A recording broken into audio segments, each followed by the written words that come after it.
Southern California Edison has been providing electricity to Southern and Central California for more than 125 years.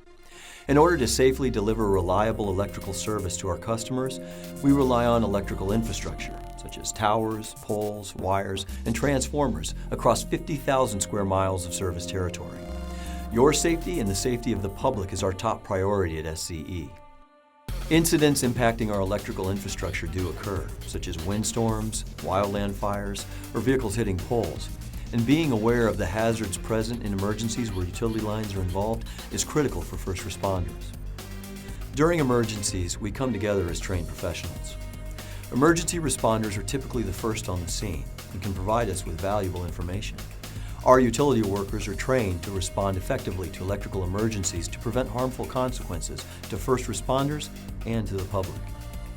We each have a role in such emergencies, and reviewing and following electrical safety guidelines can help keep you safe.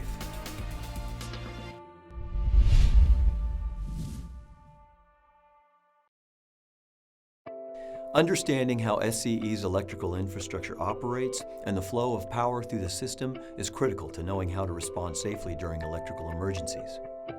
Electricity is generated at a power plant at about 20,000 volts, but leaves the power plant at an increased 220,000 or 500,000 volts for more efficient transmission.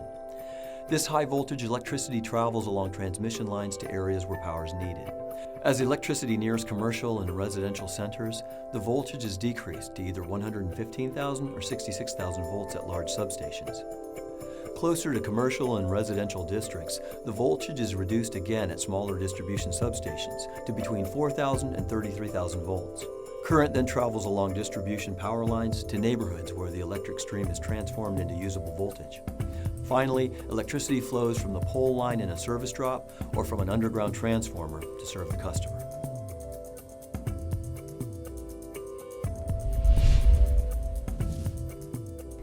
It takes one split second of a misstep to alter your life forever.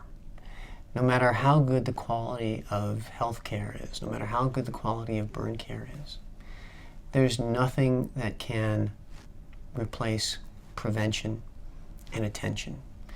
And it is not good to be burned.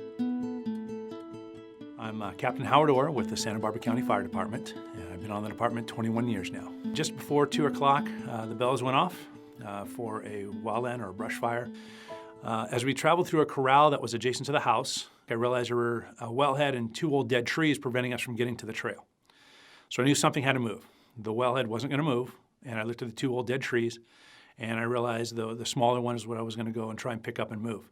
My engineer, Bruce Stapp, had counted the lines in between the 2 intact power poles, and 3 lines in, 3 lines out.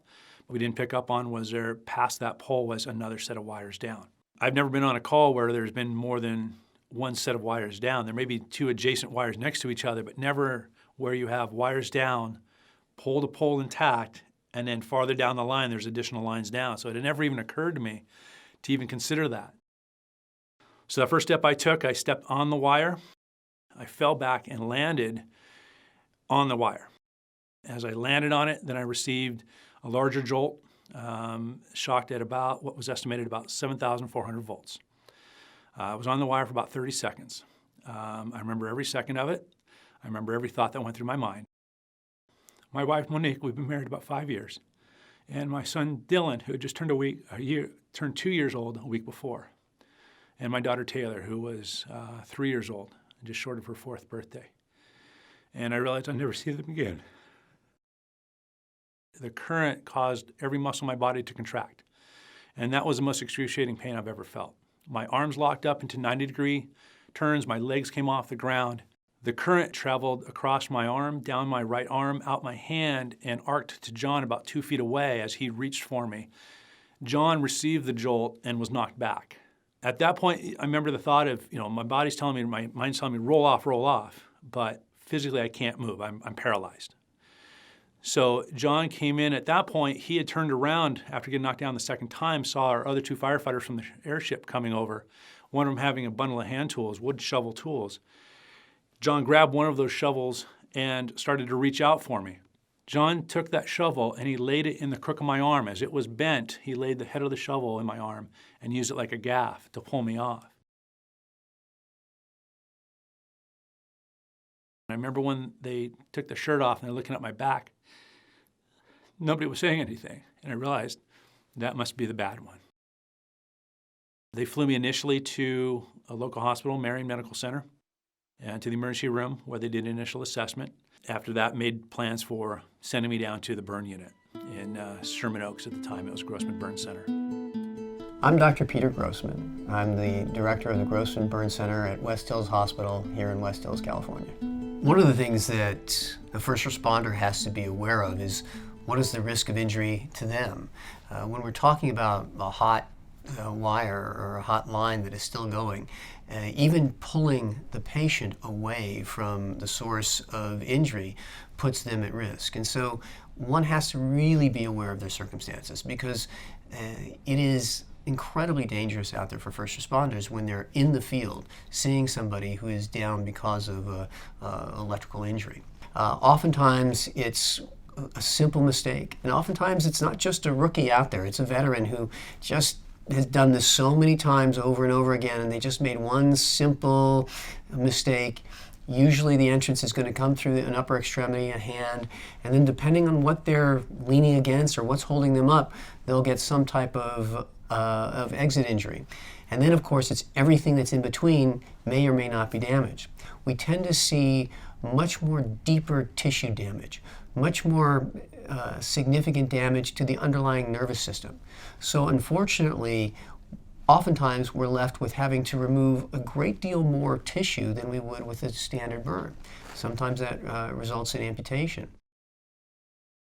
So it's very important to understand that, well, as a first responder, your instinct is to get the patient away from danger. You also have to always remember, as you've been trained, that it doesn't do any good if you end up being one of the victims as well. We look at burns of an electrical nature, much as you look at a high-velocity bullet. The entrance is small, the exit is huge. But as soon as it touches the skin, it's looking for a way to get out of the body. Quickest way is to go the least resistance. That's high school physics. And in our body, most least resistant way is through the nerve endings. So it's going through the digital nerve, picks up the median, the radial, or ulnar nerve, heads back up to the brachial plexus, heads back up to the spinal column. It's trying to get out. So it's going to go north, and it's going to find, okay, there's no place to go up here in the brain. Let's get out of here. It finds its way out. It grounds itself. That's the explosion that comes out. But as it's going through this body, the heat that's transmitted by that nerve ending is damaging everything inside. The sheath around the nerve, the muscles, sometimes the bone. And that's why an electric injury is really one of the toughest things we deal with.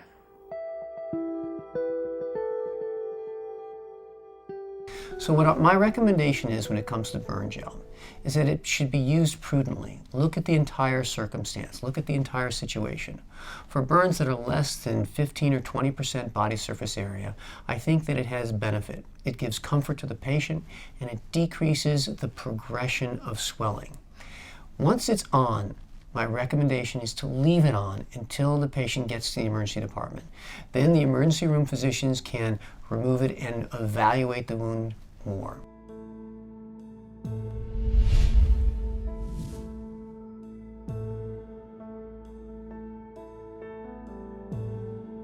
Throughout the electrical system, electricity is insulated and isolated from the ground. The most common of these insulators is the physical distance from the ground to the power lines atop our poles and towers. It's a common misconception that these power lines are further insulated with sheathing, but most are not, which is why coming into direct contact with these bare wires poses the greatest threat to you, the first responder, and to the public.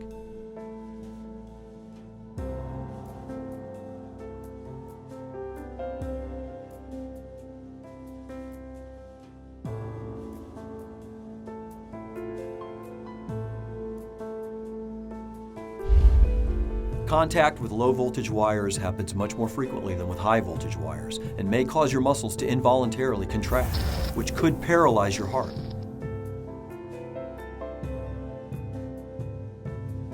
But contact with either high or low voltage can be fatal.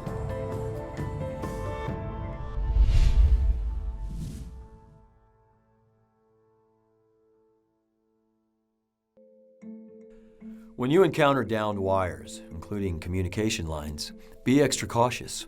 Always assume the line is energized until it is identified and proven de-energized by our qualified electrical workers. It is impossible to determine if a wire is energized by its appearance. While some wires will jump, whip around, curl up, and make loud sounds, or emit showers of sparks, others will lie there silent. Don't be misled. The wire and ground around it could be energized and should be avoided. Because of differences in ground potential, disconnected wires may be live but not arcing. Wires can be re-energized without notice due to automatic switching equipment, backfeed, circuit testing, or environmental conditions. If you are first on the scene of a downed or sagging wire incident, park away from overhead wires and stay in your vehicle until you have carefully examined the incident area. 53 Boy 5's 1097, where the wire's down at 8838 Main Street. Let me get one unit to block off Main and power to stop all vehicular and pedestrian traffic. 53 Boy 5. Also, can you advise Edison of the pole number? It's going to be 1890237E Edward. Do not attempt to move any downed wires. On all downed wire incidents, notify us and set up a safety perimeter at least 30 feet away from the wire. Continue to provide a safety perimeter and deny entry until our qualified electrical workers arrive to eliminate the electrical hazard. It's important to visualize the flow of electricity from pole to ground.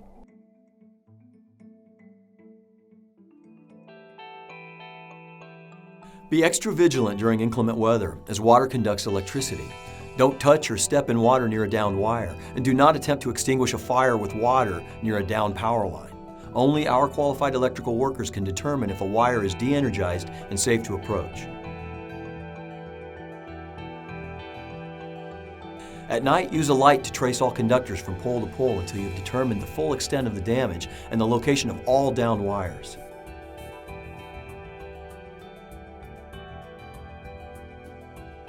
Be extremely careful in dense vegetation areas where wires may be camouflaged or hidden, especially at night. And as you track the wire's path, locate all wire ends and stay clear. If you encounter a downed wire in one area, always assume that there's another downed wire location at the incident site. Always be on the alert for conductive materials that may be in contact with the fallen wire. This includes metal fences, guardrails, signposts, sheds, rain gutters, and other metal structures. A metal fence, for example, can conduct electricity anywhere along its length, which could be a considerable distance and out of sight from the wire. If a downed or sagging wire is touching a vehicle, fence, pool of water, or other conductive element, that element is as hazardous as the wire itself. Remember that even wood can be a conductor when wet or dirty. Touch potential occurs when a person creates a current path to ground by touching an energized object. Here's a rule you should never forget. Never touch wires, equipment, or objects because they may be energized. If you encounter a downed wire, these are the steps to remember. Assume all power lines are energized and potentially hazardous. Stay a safe distance away. From a safe distance, examine the area and locate all wire ends and stay clear. Set up a safety perimeter at least 30 feet around all electrical hazards. Water conducts electricity. Do not touch or step in water near a downed wire. Do not extinguish fires near downed wires. Do not attempt to touch or move downed wires. Notify us immediately. I'm Luis Navarez. I'm a division chief with the City of Tulare Fire Department. Been with the department 25 years. We received a call of power lines down. We had a lady that lived next door to where the power lines were down. She called us over there. She showed us her tree that was, there was several limbs that were smoldering. So we're looking at the tree. It was in the winter time, so it was foggy. Couldn't see any power lines there. We thought maybe it was one of the one of the wires that swung down, because we did have wires lying across the street. So we looked up at the tree. We seen there was some smoldering on the tips of the limbs. High enough, the limbs were high enough where I can reach. We went back to the engine. We made sure we had our gloves on, suited up, walked back over there. We're still looking around, see if we see any wires. Don't see any wires there, so I reach up and break the limb. I reached up with my right hand, broke one of the limbs. Then I reached up with my left hand, and as I grabbed the limb, I also accidentally grabbed a high voltage power line that was camouflaged in the branches there. I didn't see that. Became stuck to the wire for approximately 12 seconds. At that time, I knew exactly what happened. I knew that I grabbed a high voltage power line. I could see a halo of electricity all around my body. I could hear the buzzing noise from the electricity, real hard shaking. I think I started trying to pull myself off of the wire. At that time, there was also one of our engineers, our fire engineers, that he seen what was going on, so he runs up and he was carrying this metal clipboard. He throws the metal clipboard, hits the wire, which I believe that helped me disconnect from the wire because I'm pulling myself away from the wire. And I think I tripped as I'm pulling backwards, as I'm trying to backpedal, and disconnected myself from the wire. I'm laying there on the ground. Firefighters run up and drag me away from the wire. They load me on the ambulance, take me to the local hospital. As I arrived at the emergency room in the Tulare Hospital, that's when I started feeling the burns and the pains on my legs, my back, and I started feeling some of the exit wounds. And they stripped me down, took my clothes off, and they were able to see I had approximately about 8 different exit wounds on my calves, on my butt, my back, my underarm, my hamstrings. I had several, exit wounds, which are third-degree burns. So I ended up at the burn unit in Fresno. At that time, I think I spent about 6 weeks in the burn unit and going through skin graft surgeries every Tuesday and Thursdays, skin grafts, and that led to the amputation of my left hand.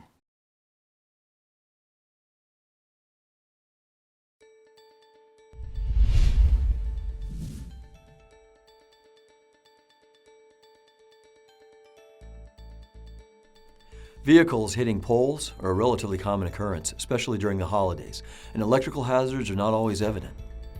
When you first arrive at the scene, notify us through your normal communication procedure with the exact address or closest cross streets. Well, engine 286 in the corner of Power and Commercial. We have a broken end of the pole, wires down, smoke showing. This will enable us to expedite a response to the incident. Set up a safety perimeter at least 30 feet away from the area to restrict access and protect the public and avoid staging under overhead wires. If there are inclement weather conditions, remember not to touch or step in water near a downed wire, as water conducts electricity. It could be energized.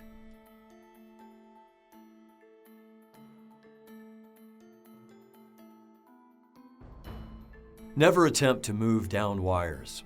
If occupants are inside the vehicle with a wire down and the victims are uninjured and there's no imminent life safety hazard, the safest place for them is inside the vehicle until the wire has been de-energized. People are safe in the vehicle because their body is not creating a path to the ground for electricity. However, anyone who touches the vehicle or the power line may be injured or even killed. Notify us immediately. From a safe distance, instruct them to stay in the vehicle until our qualified electrical workers have declared the wire to be de-energized and safe to approach.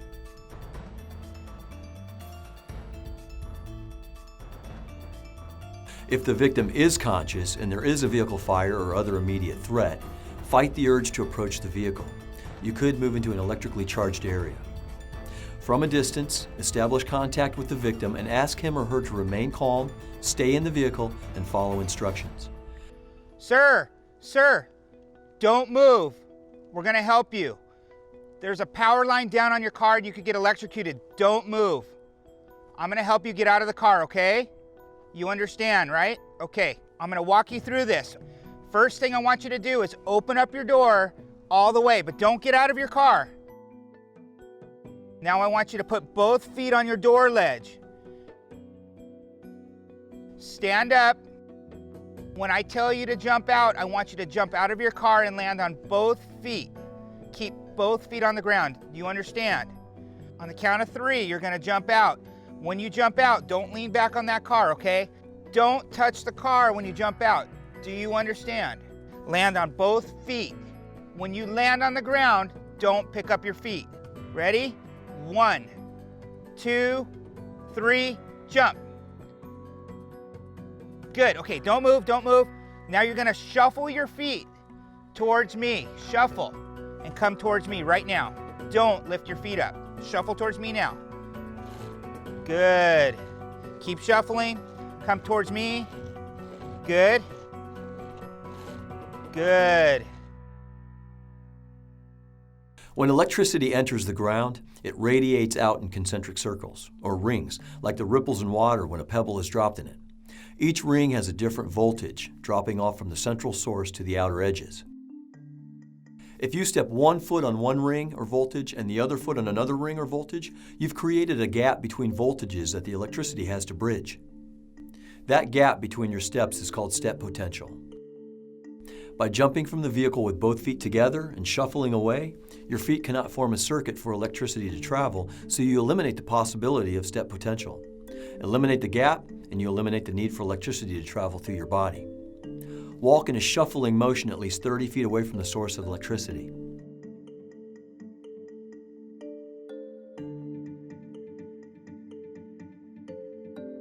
If the victim is unconscious with a vehicle fire or other imminent threat, the victim must not be removed from the vehicle until the wire is de-energized and cleared away by our qualified electrical workers.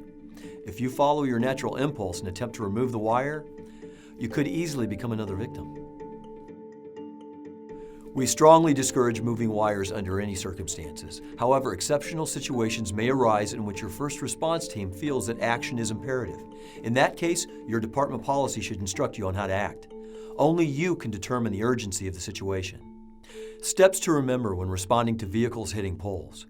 At a safe distance, examine the area and locate all wire ends and stay clear.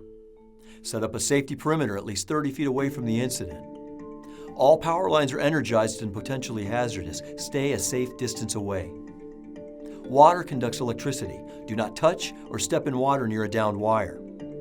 Do not attempt to touch or move downed wires. Notify us immediately. If there are occupants in the vehicle, the safest place is inside the vehicle. If there is a fire, instruct them to jump away, staying clear from the vehicle and downed wires, and shuffle away at least 30 feet.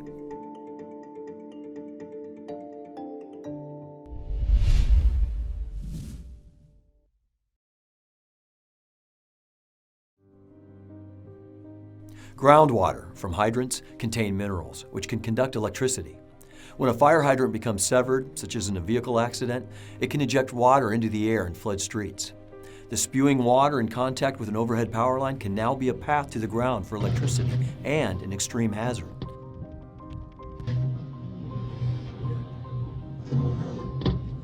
If this is a situation you encounter, isolate the area and deny entry, and notify us immediately to assess the electrical hazard. Although rare on our system, some streetlights have the potential to be high voltage. Treat any severed streetlight hazard as a downed wire or vehicle hit pole incident. Never touch wires, equipment, or objects that may be energized. Assume all power lines are energized and potentially hazardous. Stay a safe distance away. At a safe distance, examine the area and locate all wire ends and stay clear. Set up a safety perimeter at least 30 feet away from the incident. Water conducts electricity. Do not touch or step in water near a downed wire. Do not attempt to touch or move downed wires. See the path, don't be the path.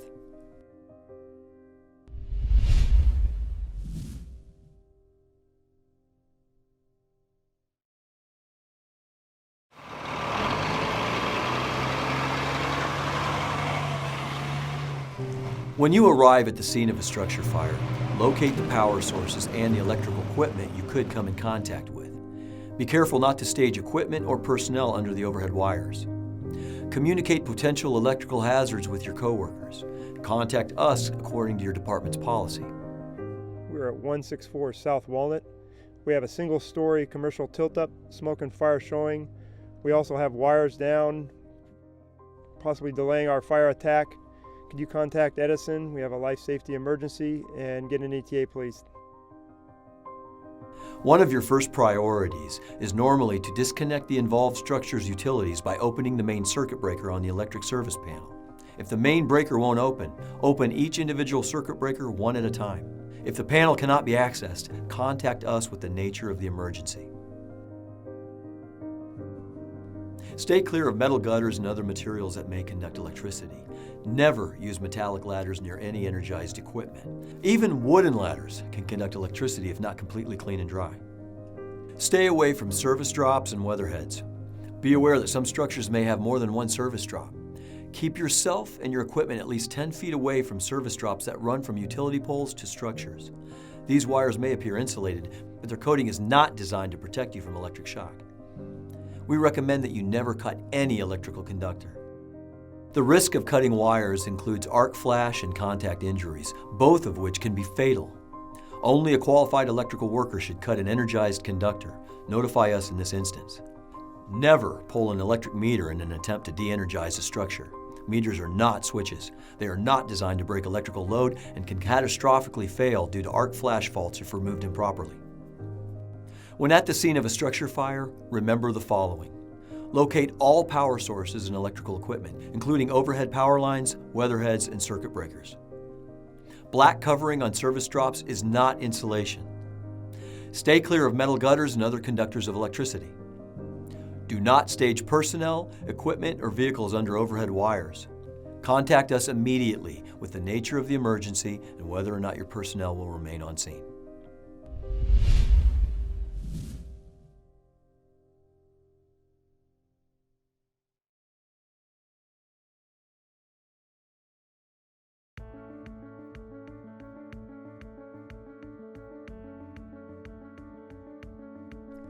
Aerial operations are a high-hazard, high-risk operation. Take extreme caution when performing operations around high-voltage power lines. Electrical contact with an aerial ladder or device could have catastrophic consequences. When performing aerial operations, keep all personnel and equipment at least 10 feet away from overhead power lines. Remember, distance is your friend. Consider placement of fully extended aerial equipment and always use a spotter. No equipment operator working alone can safely judge the distance from the equipment to overhead power lines. If your aerial equipment comes into contact with a power line, it should be considered energized. Stay put, warn others to stay away, and have your dispatch notify us immediately. If you must get off equipment due to fire or other imminent danger, jump clear, land with your feet together, and shuffle away with small steps, and remember step potential. When it's safe to do so, have your vehicle equipment inspected. Notify a qualified mechanic, letting them know it was exposed to an energized power line.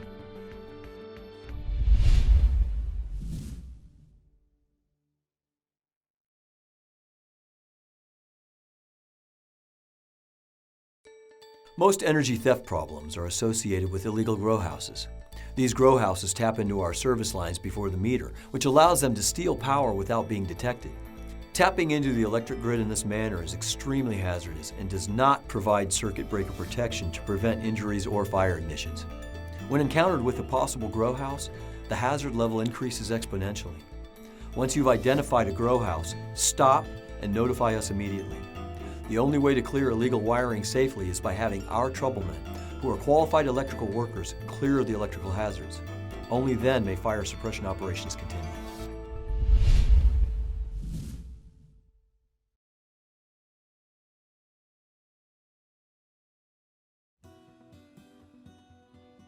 Properly installed solar systems are designed to automatically disconnect through a transfer switch if our system is offline. When the transfer switch is open, separating the solar system from SCE, it prevents the possibility of backfeed on our system. Backfeed is a hazard to our employees and also first responders on the scene of an emergency. A properly installed solar system looks similar to this: solar panels, solar electrical panel, and transfer switch. Solar panels constantly produce electricity when exposed to a light source and should always be considered an electrical hazard. Always treat panels and conductors as energized equipment. The only way to stop the solar system from producing energy is to cover the panels with 100% light-blocking material, such as certain types of tarp or plastic.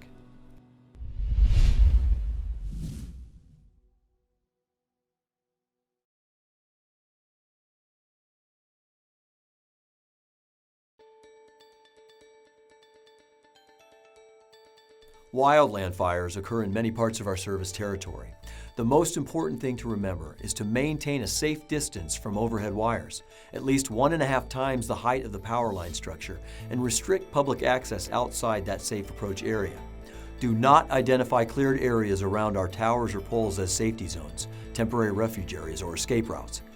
Look out for overhead wires in and around the fire area.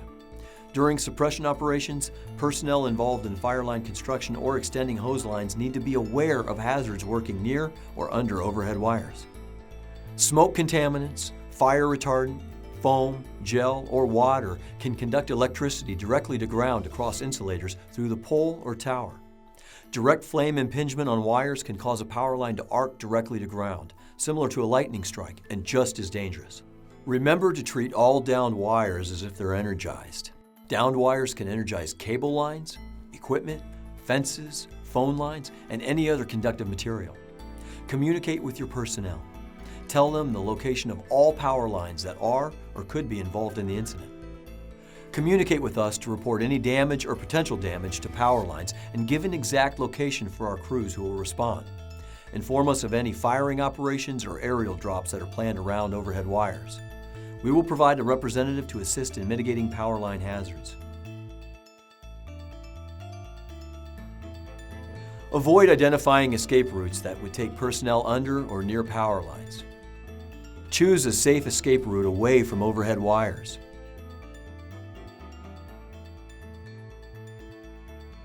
Safety zones and temporary refuge areas must not be located under or near power lines. Fire shelter material is conductive and may attract an arc if a power line faults to ground. The same rule applies to the incident command post. Do not locate the incident command post or park equipment under power lines. Aircraft should avoid all wires in and around the incident. Pilots should never fly lower than the power line tower or structure. Aircraft should stay away from power lines when making drops on fires. Aerial drops of fire retardant, foam, gel, or water can damage insulators and create a conductive path to ground through a pole or tower. These agents can also provide a conductive path between wires, causing a fault or arc that may cause damage and lead to wire down hazards. Extinguish pole fires below high voltage conductors and equipment in wildland fire areas as soon as they are discovered. Burning or smoldering poles left behind in a burn area may eventually end up as wire down hazards for first responders. These downed wires and poles can also block escape routes without warning. All personnel should take special precautions to avoid downed wires during and after a wildland fire. For your safety, remember to do the following before extinguishing a wildland fire. Maintain a safe distance from overhead wires, poles, and towers, including aircraft. Do not identify cleared areas around our poles or towers as safety zones, temporary refuge areas, or escape routes. And extinguish pole fires below high voltage conductors and equipment immediately. They could become downed wires. Notify us immediately. We can help mitigate power line hazards.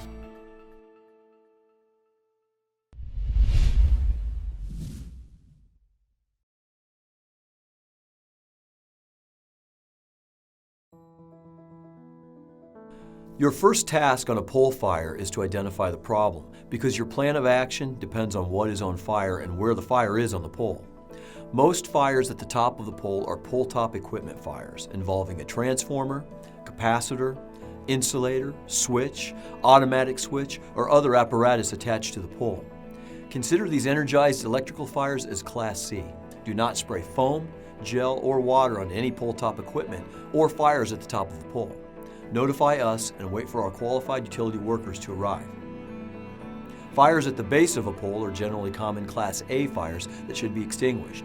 If it is evident that the fire at the base of a pole was caused by ground fire, you can put it out. However, if there are any doubts that ground fire is not the cause, be aware that the problem could be caused by underground electrical conditions or a downed wire. When in doubt, stay away and contact us immediately to de-energize the location before doing anything more. Set up a safety perimeter at least 30 feet away from the pole and continue to secure the scene. In cases where fire has created the possibility of a pole falling on a structure, consult your departmental policy on how to act. If the policy is to extinguish the fire, use a fog pattern to suppress the fire.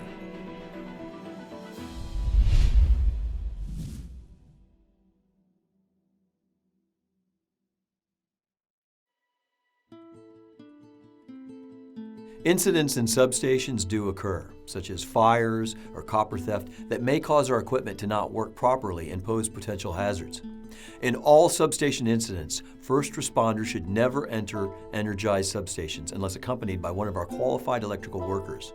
Our trained employees must always accompany you as you move about the substation and can safely identify specific equipment and voltages that are present. Only our qualified electrical workers have the ability and knowledge to de-energize sections of a substation or the entire station if needed.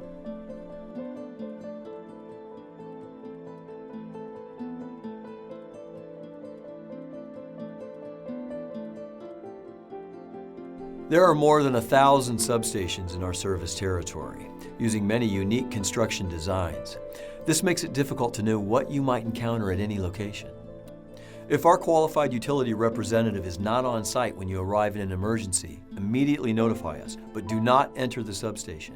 Some substations are privately owned, especially at large commercial establishments. If you encounter a fire at a privately owned substation, assume all equipment is energized and potentially hazardous. Do not attempt to fight a substation fire from outside the fence. Protect any surrounding exposures and stand by until our qualified utility workers arrive. In our service territory, substations are energized facilities that are either attended or unattended. Unattended substations are monitored from a remote location where we may or may not be aware of the trouble. Some unattended substations may have phones at the gate, but the phones won't be active. In this case, use your normal communication procedures to notify us and request an escort into the substation.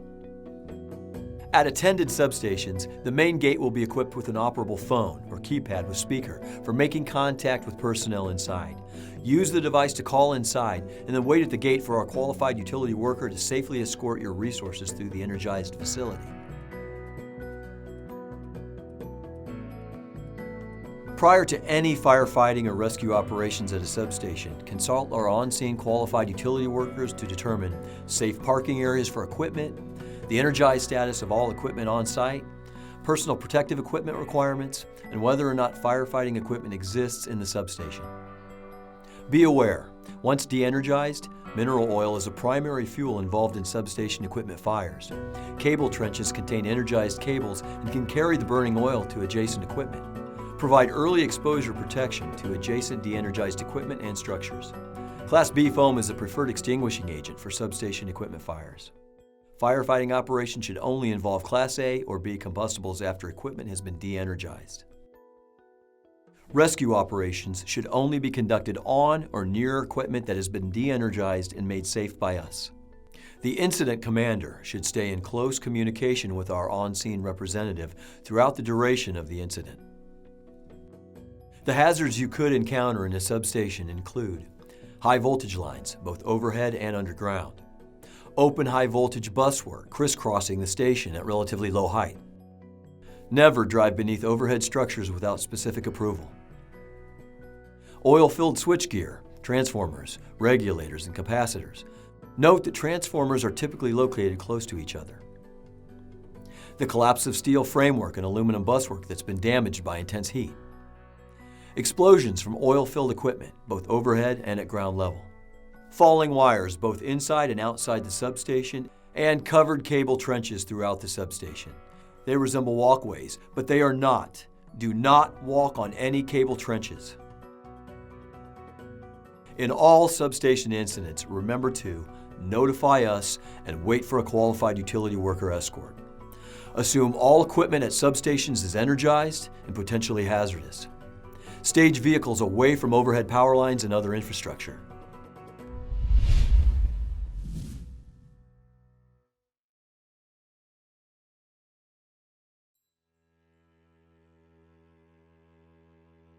Emergencies involving underground manholes or vaults are high-risk situations for first responders, even if the appearance above ground looks normal.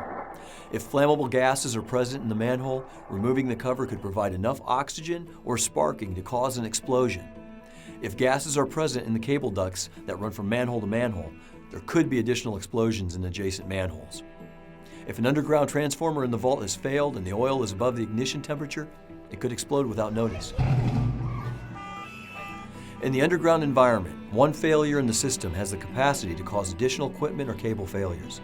The resulting explosions could seriously harm you and others nearby.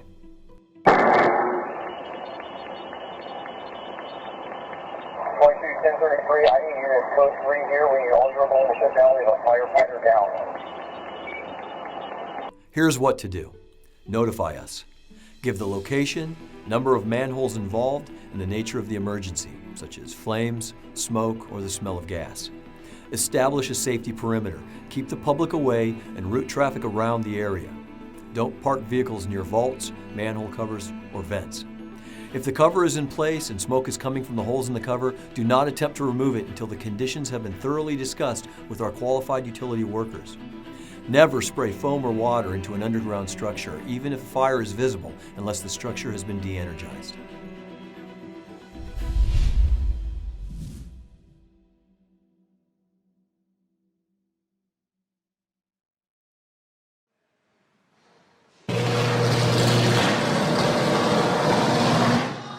God. Blowing the out of my bucket. There's f***ing weld in it. Dude, I gotta get the bucket off it. You can't. I have to. You can't. I have to. Dude, you're crazy. Try. That's in my bucket all up. You want to risk going in there and not being isolated, man? You're crazy. It's a bucket. It's 13,000 volts. I am. Construction digging equipment may come in contact with underground power cables. Equipment in contact with underground cables or other electrical infrastructure may be energized. Do not approach or touch equipment, people, or objects that may be in contact with energized electrical infrastructure or facilities, such as an underground cable or a pad mount transformer. It may still be energized.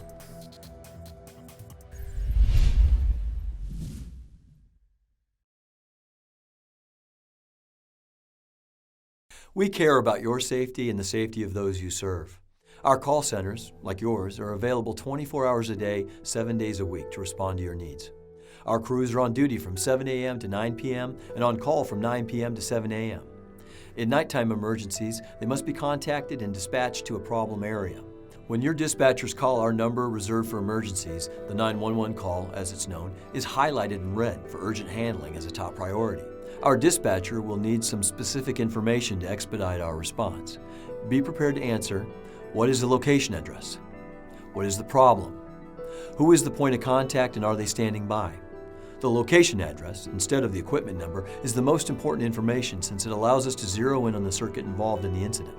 If we can verify the circuit, we can sometimes expedite our response.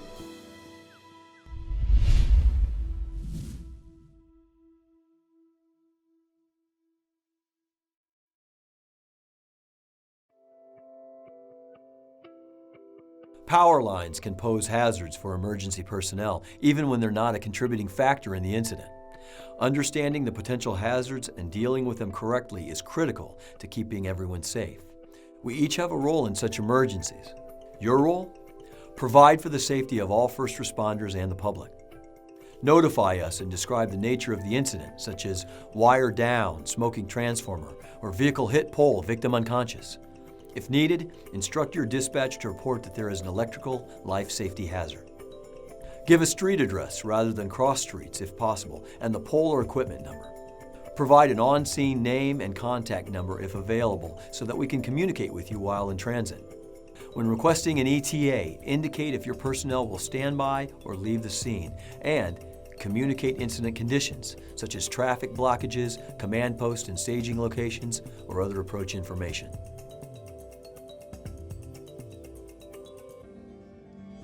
Our role: provide timely response to public agency requests. Isolate the electrical hazard. Verify that electrical hazards have been eliminated from the incident area. Contain potentially hazardous materials such as oil spills, and communicate with the incident commander or officer in charge. Working together, we can help keep the community safe around power lines during emergencies.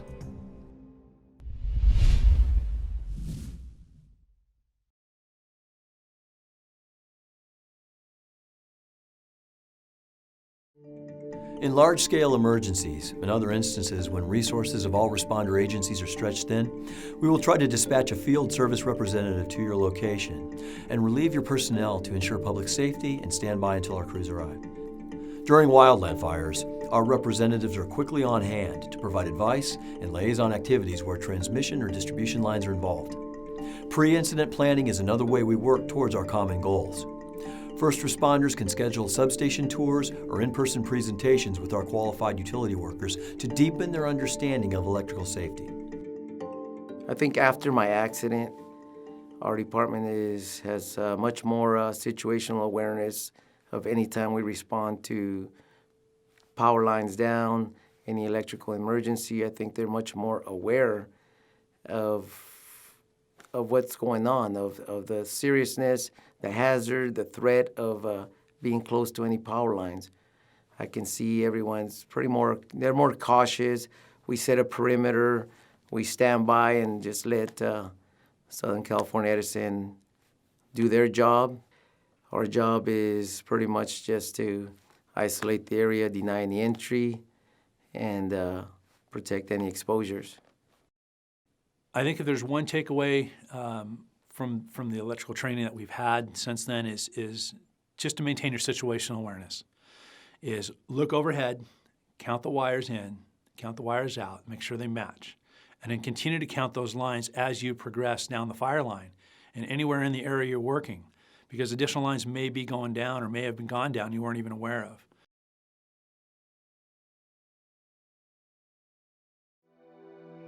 Be aware of electrical hazards when responding to any call. Look up and around to identify all power lines that may be involved. Your agency's dispatch should notify us by calling the confidential fire and police phone number with the nature of the emergency and provide a street address. Consider all downed wires and electrical equipment energized until proven de-energized by our qualified utility workers. Maintain a safety zone of at least 30 feet and wait for us to make the scene electrically safe. Don't underestimate the hazards of low voltage lines and equipment. Don't cut or move any wires. Use extreme caution when responding to incidents involving electricity, especially at night. Never touch wires, equipment, or objects because they may be energized. Or whether you're new or you've been around the fire service for many years, I would always tell someone how serious a power line is. Doesn't matter who you are, what color you are, anything. Power lines out there to actually take your limbs away and kill you.